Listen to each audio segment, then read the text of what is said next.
Police in New York investigating the deranged homeless man who attacked a girl with a hypodermic needle have made a shocking discovery. He's Mickey Rourke.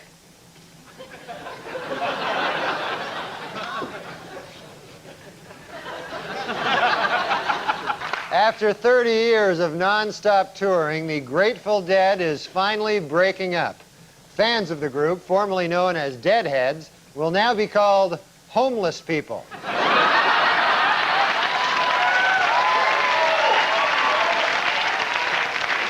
Last week, a hungry homeless man in a stolen truck led Pennsylvania and New Jersey police on a 100-mile chase before surrendering when he was promised 2 egg sandwiches.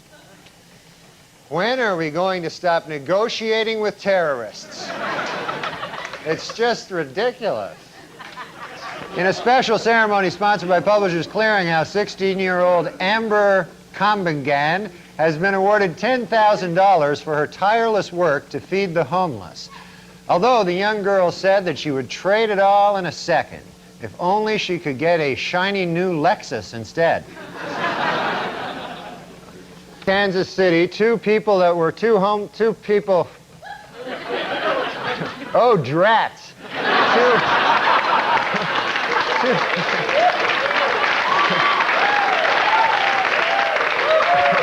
Two homeless people who met at a soup kitchen were married in front of homeless guests at the very same soup kitchen. For those who want to give the couple a wedding gift, they are registered at Kansas City's District 5 recycling plant. And finally, due to a change in policy, Amtrak employees will no longer be able to kick homeless people out of Penn Station based on the way they look. From now on, they will have to go solely on urine stench. I'm trying to be a better person now. You ever try to do that? I give a guy some money out there, a homeless guy in the street, and this is a kind of odd thing. He had a dog with him. You ever see this? He's a homeless guy, but he's got a dog. That kind of odd there. Guy got no home, you know, but he's got a dog. Yeah. And the dog's really thrilled with this idea, you know. Dog's going, hey, pal, I can do this by myself pretty well here, you know. For the longest walk in the world you got me on here. What the hell? What the hell kind of a thing? What the deuce? You know, I don't want to tell you how to do your business, but you got a suit on. I should have a tie. What, would it kill you to wear a tie? You know, just come on, make me feel better. No, I wanted, you know what happened is I had a tie. And on the way here, a dirty homeless bum stole it. No, it didn't happen. No, you look like you're in town on a convention and have decided to go nuts. What? You know, when I got kind of a hypochondriac, so I always, when I get sick, I want to find out if I'm going to die, you know, from it. Mm-hmm. And so I try to, like, think, where did I get the sickness? You ever do that? Yeah, you figure out, did I come in contact with some, you know, how did I get it? Yeah, did I get, because I know, like, Ross Abrash, this guy who works up on Saturday Night Live, he was sick last week. I thought maybe I got it from him. Mm-hmm. I remember I ate some shellfish a few days ago. Mm-hmm. And then yesterday, I got stabbed with a rusty syringe by this 80-pound homeless guy. Probably Ross Abrash. Yeah. If I'm guessing right. Yeah, as I say, it was Ross Abrash. Yeah. Well, what else is going on? You went back? Did you get in the holiday spirit? Are you a kind of guy that gets, you know, I try to do something nice, you know? You ever try to do something nice? No. Oh. It's not my style, Norm. But it was Christmas in New York, you know, and I was alone. So anyways, there was a diner that I always go to near my house. Mm-hmm. It's a really nice diner. And so I went there, and there was this homeless bum there, you know? Just say a homeless guy. It's not politically correct to say bum. But I can't say homeless bum. No, I thought they didn't like to be called bums. Yeah, right. A homeless guy, yeah. Okay. Well, anyway, okay. There was I'm not going to let you get to this story. I'm just going to keep giving you a hard time about bums. You meet a bum, a hobo, a tramp. A tramp, yeah. He had a little stick with a thing on it. He was from the 1930s. Yeah, okay. And so he says to me, can I get some money off you? And I don't like giving the homeless bums money. I'll tell you why.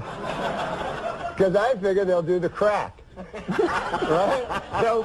They'll do the crack. Yeah, Okay. my mom says never give a homeless bums money because they'll go do the crack one. So I said, okay, I don't want to give this guy money.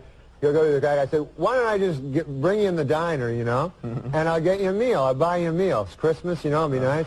So the guy goes, okay. So we go in the diner and we order, you know, the meal. And this guy just keeps ordering food, you know, like he's really hungry. Yeah. And so he orders and orders and orders, and I'm like, well, you know, you got to be nice, got to the, you know, thing. Sure. And so I order like a soup or something, and then all of a sudden, like, this unbearable stench comes off the guy, huge stench. Really? It smelled like. That's okay. It was like, anyway, so I don't know what the smell was. But Yeah, it was like, it was like human waste or something, you know? And it seemed to be coming from the guy's, like, trousers. Norm, So I said that's okay. Okay. I was like, the stench you're is right. enough. We all You're can right. do the rest in our heads. Yeah, so this stench fills the diner, right? So I have to go to this diner, right? So everybody's looking at me like, what the hell did you bring a homeless bum in the diner for? With a stench, you know? So I'm like, I'm trying to eat my soup. I can't even eat it. And I'm wishing I'd bought this guy crack. I wish I'd got, you know what I mean? I wish I'd gone and found some crack and bought it for the guy. So anyways, and everybody hates me. The guy that, you know, I go there every day. And so then the end of the meal comes. This guy's ordered everything, and I'm looking at my wallet. I only have like 28 bucks. It was like 31 bucks. All I had was a soup. And so now basically we're two homeless bums, you know? Neither of us. So I go, look, buddy, and he's been jabbering about Rockefeller. He was at Rockefeller's funeral. I didn't know what he was talking about. And I go, look, buddy, you got to come up with something here, you know? Kick in something. You want him to? Yeah, that's only fair. He ate almost everything. I had a soup. He was having a hamburger. So the guy goes in his pocket, and then I didn't want him to. Who God knows what he has in his pocket, right? But he had some coins, and they were all gross, and they were like, some of them were black. Anyway, that's my Christmas story.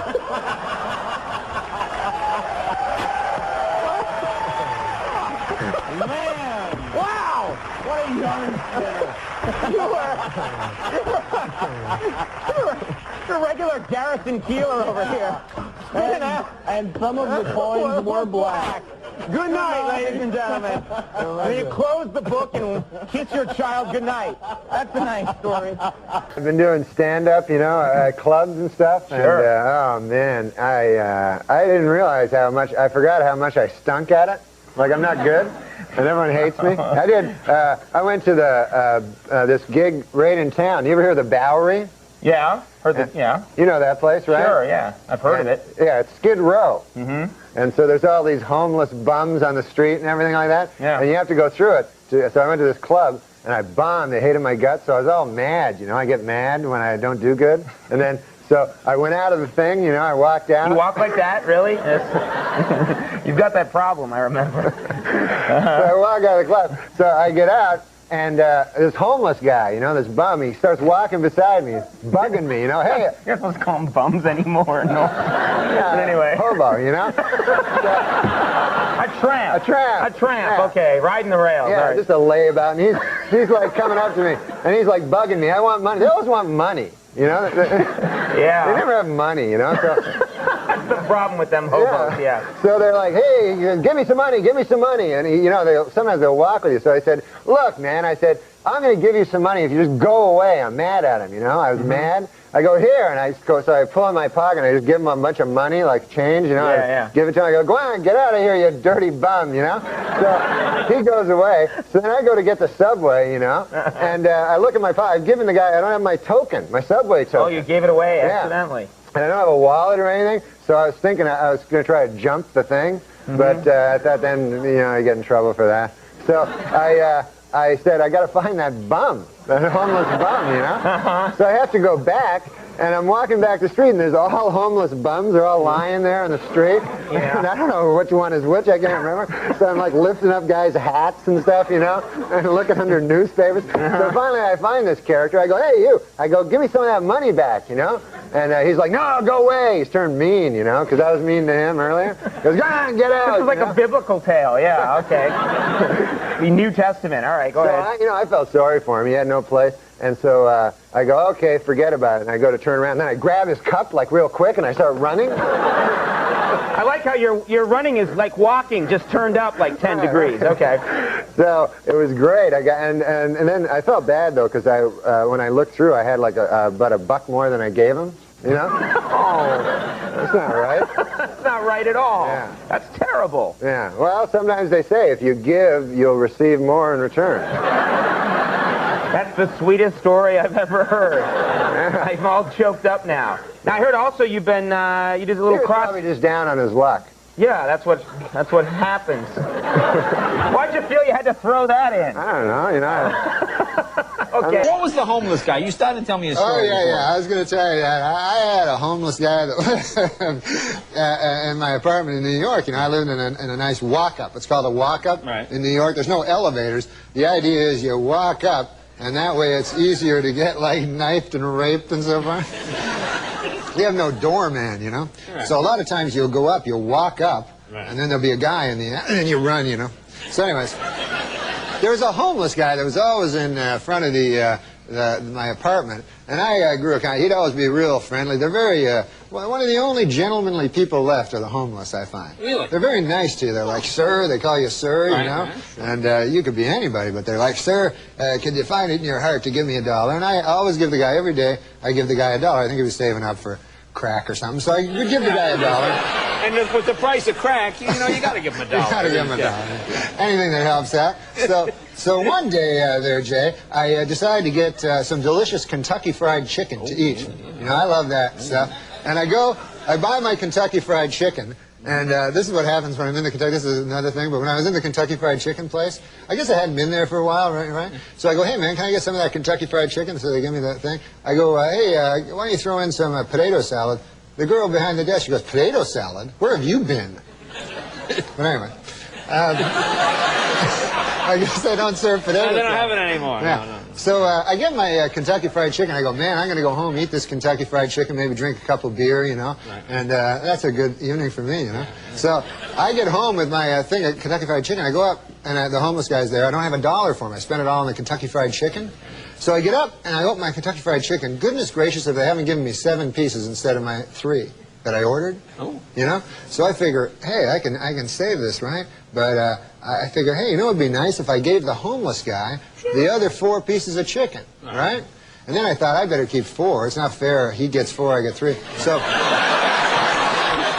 you know, I'm a guy with a home, you know? Right, you got a home. Yeah. So I say, I'll keep 4. I'll bring this guy 3. He'll like that, and I'll give him a couple of beer, you know? So I come down, and I give the guy a couple of beer there, the 3 pieces of chicken, and he's, thank you, sir. Thank you very much. And so he's eating them. Then I lock myself out. I forgot my key. I'm locked out of the apartment, you know? So I have to phone a locksmith, and I'm just standing around with this homeless guy, you know? So I say, hey, listen, give me a piece of chicken there, would you? And this guy, he goes like this, he goes, get your own chicken.